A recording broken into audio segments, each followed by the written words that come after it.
UP में BJP Nishad party और अपना दल एक साथ मुत्तहदा इंतखाबात लड़ेंगे। आज लखनऊ के बीजेपी दफ्तर में मुनक्कदा प्रोग्राम में इत्तेहाद का ऐलान किया गया। फिलहाल तीनों पार्टियां एक प्लेटफॉर्म पर हैं। तीनों पार्टियों में मुफाहमत होने पर इंतखाबात साथ लड़े जाएंगे। यूपी बीजेपी के चुनाव इंचार्ज धर्मेंद्र प्रधान, रियासती BJP party incharge Radha Mohan Singh, रियासती बीजेपी सदर स्वतंत्र देव सिंह और निषाद पार्टी के कौमी सदर डॉक्टर संजय निषाद एक साथ नजर आए। इस मौके पर धर्मेंद्र प्रधान ने कहा कि आइंदा होने वाले इंतखाबात में सीएम योगी ही हमारा चेहरा होंगे। योगी की सरबराही में ही इंतखाबात लड़े जाएंगे। आगे की 2022 विधानसभा को हम और ताकत के साथ मिलकर चुनाव लड़ेंगे, इसकी भी एक औपचारिक घोषणा आज आप लोगों के माध्यम से प्रदेश की जनता के सामने जिम्मेवारी के साथ कह सकता हूं। प्रधानमंत्री नरेंद्र मोदी जी और यहां के लोकप्रिय मुख्यमंत्री आदरणीय योगी जी के ऊपर प्रदेश की जनता की अटूट भरोसा है। उसी भरोसा के आधार पे प्रजातंत्र में भरोसा ही सबसे बड़ी पूंजी होती है। भारतीय जनता पार्टी 2022 की चुनाव में भी और समाज को गहराई से साथ लेने की सफल होगी, यही मेरा पूरा विश्वास है। उत्तर प्रदेश एटीएस के जरिए मौलाना कलीम सिद्दीकी की गिरफ्तारी और असम में पुलिस की बर्बरियत के खिलाफ आज अलीगढ़ मुस्लिम यूनिवर्सिटी के तलबा ने एक एहतजाजी मार्च निकाला। तलबा ने सदर जमहूरिया के नाम एक अर्जदाश्त जिला इंतजामिया के सुपुर्द भी की, जिसमें मुतालबा किया गया कि मारूफ आलिम दीन मौलाना कलीम सिद्दीकी को गैर मशरू तौर पर रिहा किया जाए। साथ ही उमर गौतम की रिहाई को भी यकीनी बनाया जाए। इस मौके पर गुज़श्ता रोज़ असम में हुई बर्बरियत के खिलाफ भी आवाज़ बुलंद की गई और कहा कि इस पूरे मामले के लिए जो लोग भी कसूरवार हैं उनके खिलाफ कार्रवाई की जाए। प्रोटेस्ट मौलाना कलीम सिद्दीकी जो 3-4 दिन पहले जिनको उठा लिया गया है, सिर्फ उठाने की वजह यह है कि उन्हें ये बताया जा रहा है कि एंटी कन्वर्जन एक्टिविटीज़ उन्होंने की है। उस एक्टिविटीज़ में ये कहा गया है कि जो गैर मुस्लिम है उनको मुस्लिम किया जा रहा है। तो ऐसा तो संविधान में संविधान ऐसी कोई इजाज़त नहीं देता है। ये लोग ये कह रहे हैं, ऐसा कुछ है नहीं। वो सिर्फ दावत दे रहे हैं, ज़बरदस्ती किसी को कन्वर्जन करने के लिए नहीं कह रहे हैं। तो बेवजह उन पे एलिगेशन लगाया जा रहा है और सिर्फ ये राजनीति हिंदू मुस्लिम की जा रही है ताकि आने वाले 2022 के चुनाव में हिंदू मुस्लिम की राजनीति करके इसको बाइकआउट किया जाए और हम इसके सख्त खिलाफ हैं और मौलाना कलीम सिद्दीकी को जल्द से जल्द रिहा किया जाए। इसलिए हमने यहाँ पे मेमोरेंडम दिया है। अगर हमारी इस डिमांड को पूरा नहीं किया जाता है तो हम इसको आंदोलन की शक्ल में करेंगे इंशाल्लाह। मौलाना कलीम सिद्दीकी की गिरफ्तारी के खिलाफ अलीगढ़ के मुसलमानों के एक वफ्द ने एक अर्जदाश्त गवर्नर उत्तर प्रदेश के नाम ACM सेकंड को पेश किया, जिसमें कहा गया कि मौलाना कलीम सिद्दीकी की गिरफ्तारी ने मुसलमानों में बेचैनी पैदा कर दी है। वफ्द में बड़ी तादाद में उलमा के साथ समाजी कारकुनान मौजूद थे।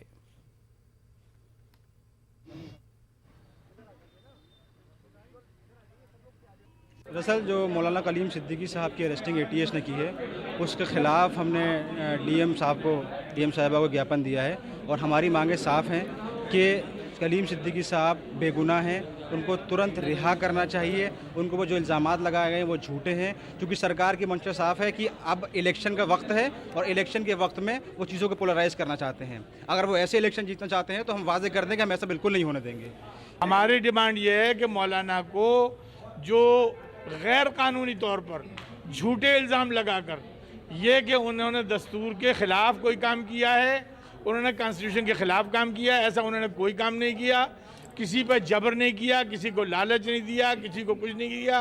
वो इस्लाम की जो अच्छी तालीमात हैं, जो हर धर्म गुरु का फ़र्ज़ है वो बताना, वो बताते हैं। कोई अगर अपनी मर्ज़ी से आता है तो 10 मरतबा उससे सवाल करते हैं। जब वो मजबूर करता है तो उससे कहते हैं ठीक है, मुझे कोई एतराज़ नहीं है, तो अपनी मर्ज़ी से अगर ऐसा चाहते हो कुरान के मुताबिक यही है कि दीन में कोई ज़ोर ज़बरदस्ती नहीं है, तो वो बात अलग है। वो दाखिल करने के लिए खुश आमदीद उसे कहते हैं और उसको शाबाशी देते हैं और उसकी कोई तारीफ़ करते हैं, लेकिन ये सब कानून के मुताबिक है। UPSC सिविल सर्विसेज के इम्तिहान में उत्तराखंड के रुड़की की सदफ चौधरी ने 23वां रैंक हासिल किया है। सदफ चौधरी अपनी कामयाबी से बेहद खुश हैं।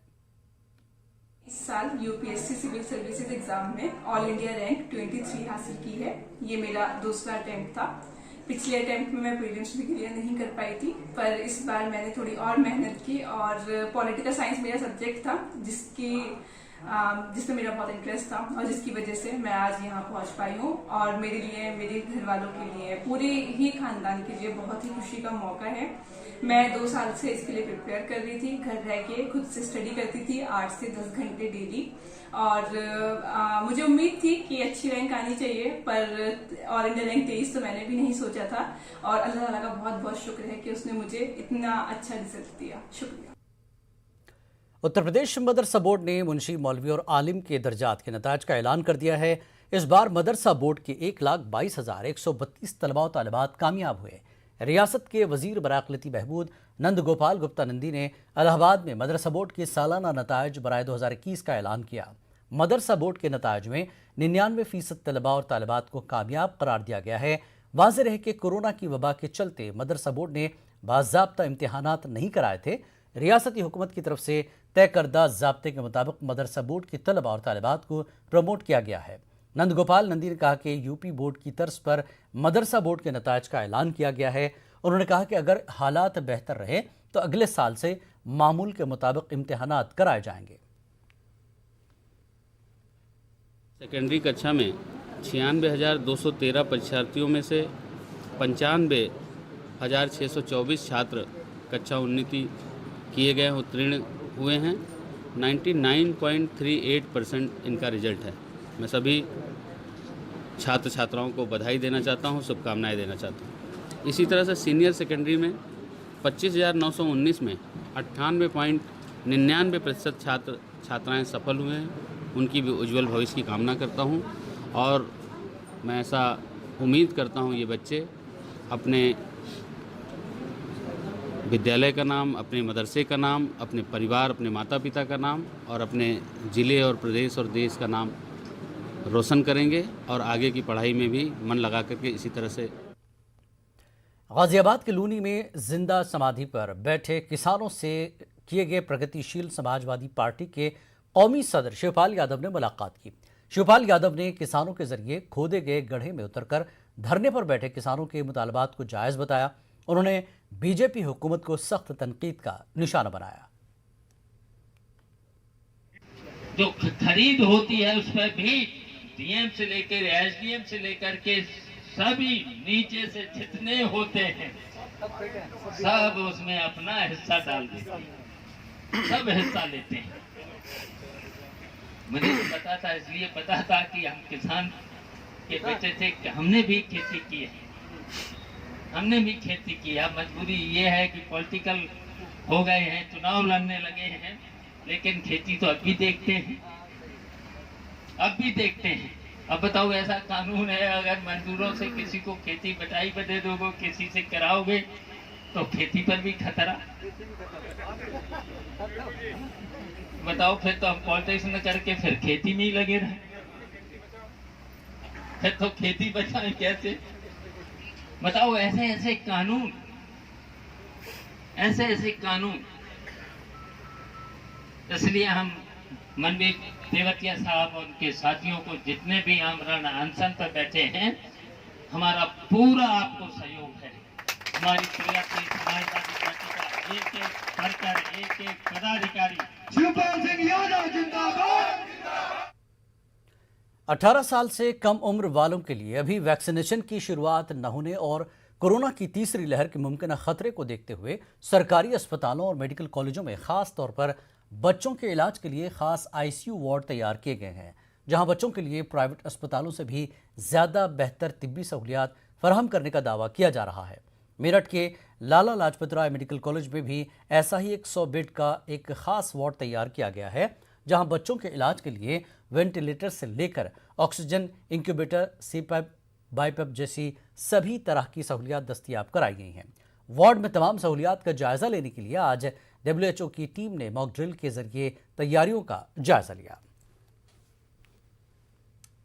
पेशेंट मेडिकल कॉलेज में घुसने के बाद से और उसका इलाज शुरू होने तक में कितना टाइम लग रहा है, कि आज की डेट में जो हमारा कोविड PICU बन के तैयार हुआ है वो शायद वो सुविधाएं किसी प्राइवेट हॉस्पिटल में भी नहीं होगी। हमारे पास इस तरह की हाई एंड मशीन है, मॉनिटरिंग के सिस्टम्स हैं, कम से कम दवा देना, इन्फ्यूजन पंप से दवाई देने का सारा कुछ। तो आज के डेट में अगर ये कहें कि भाई इस बच्चे को ये वाला इलाज चाहिए तो हम आज उस स्थिति में हैं कि वो वाला इलाज प्रोवाइड करा। कोरोना वबा की तीसरी लहर के मुमकिन खतरे को देखते हुए मेरठ के लाला लाजपत राय मेडिकल कॉलेज में भी ख़ास तौर पर बच्चों के लिए 100 बेड का ICU वार्ड जो है वो तैयार किया गया है।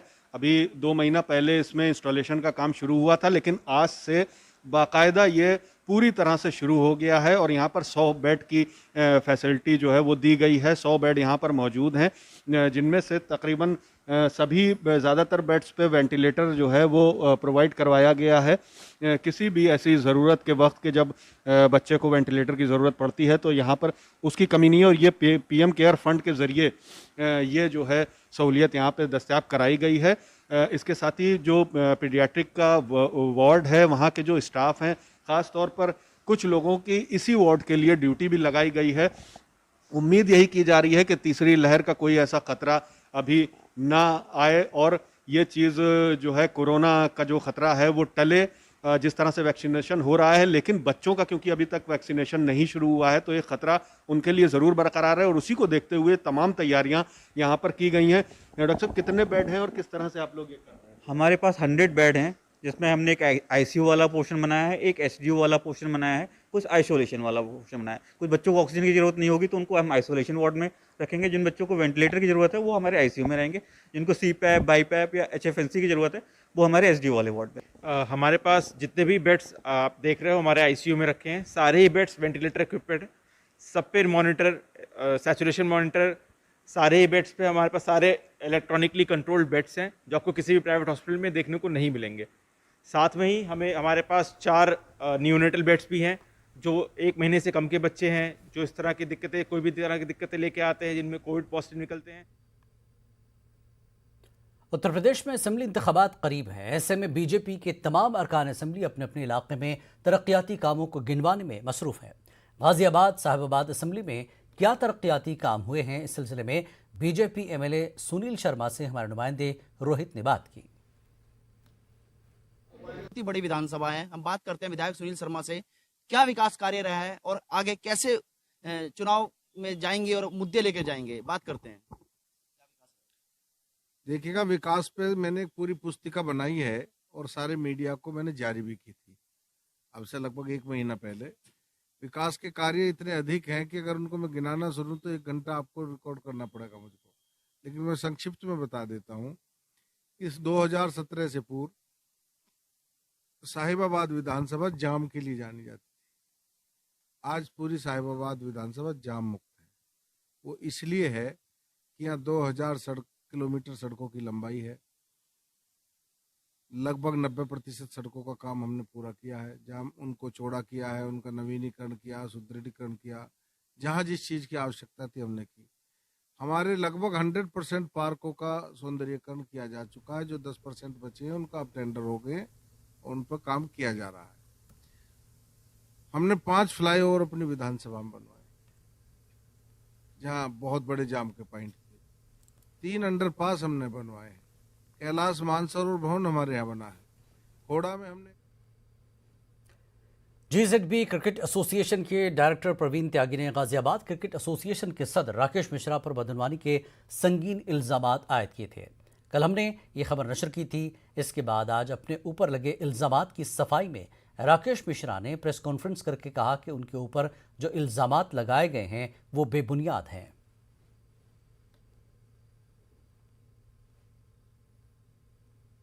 यौम हिंदी तकरीबात का सिलसिला 14 सितंबर से लेकर 15 रोज़ तक जारी रहता है। इस सिलसिले में मेरठ की चौधरी चरण सिंह यूनिवर्सिटी के शोबे उर्दू में भी हिंदी उर्दू का आपसी रिश्ता के उन्वान से एक सेमिनार का इनेकाद किया गया। इस मौके पर अफसाना निगार असलम जमशेदपुरी के मशहूर अफसानवी मजमुआ बहरूपिया का इजरा भी अमल में आया है। सेमिनार में मेहमान खुसूसी की हैसियत से शिरकत करने वाले मशहूर मारूफ शायर डॉक्टर नवाज देवबंदी ने उर्दू और हिंदी ज़बान और अदब के आपसी रिश्ते पर उन्वान के हवाले से अपने तासुरात का इजहार किया। भाषाएं जानते हैं तो आप दो मेंटलिटी को एक साथ जीते हैं, दो विचारधाराओं को एक साथ जीते हैं, और शायद ये दो विचारधाराओं को एक साथ जीने का नाम ही हिंदुस्तान, भारत और इंडिया है। तो इसलिए हमें इससे बेनियाद रहना चाहिए। ये अलग बात है कि हमें अगर उर्दू, हिंदी, संस्कृत, पंजाबी इन भाषाओं से रोज़गार भी मिलने लगे तो शायद ये और अच्छी बात होगी। लेकिन बहुत ज़्यादा अच्छी बात से पहले अगर कम कोई अच्छी बात हो रही है तो हमारी अपनी जिम्मेदारी है कि हम अपनी नई नस्लों को उर्दू, हिंदी एक साथ सिखाएं। कहना चाहूँगी, अदब तो अदब होता है ना, और उसको जो ले रहे हैं अदीब, वो चाहे हिंदी के हों या उर्दू के हैं, उस अदब के बहुत बड़े पक्षधर हैं और वही दे रहे हैं समाज को। इसलिए सबका बराबर सम्मान होना चाहिए। वक्त एक ब्रेक के बाद रुख करेंगे बिहार की खबरों का।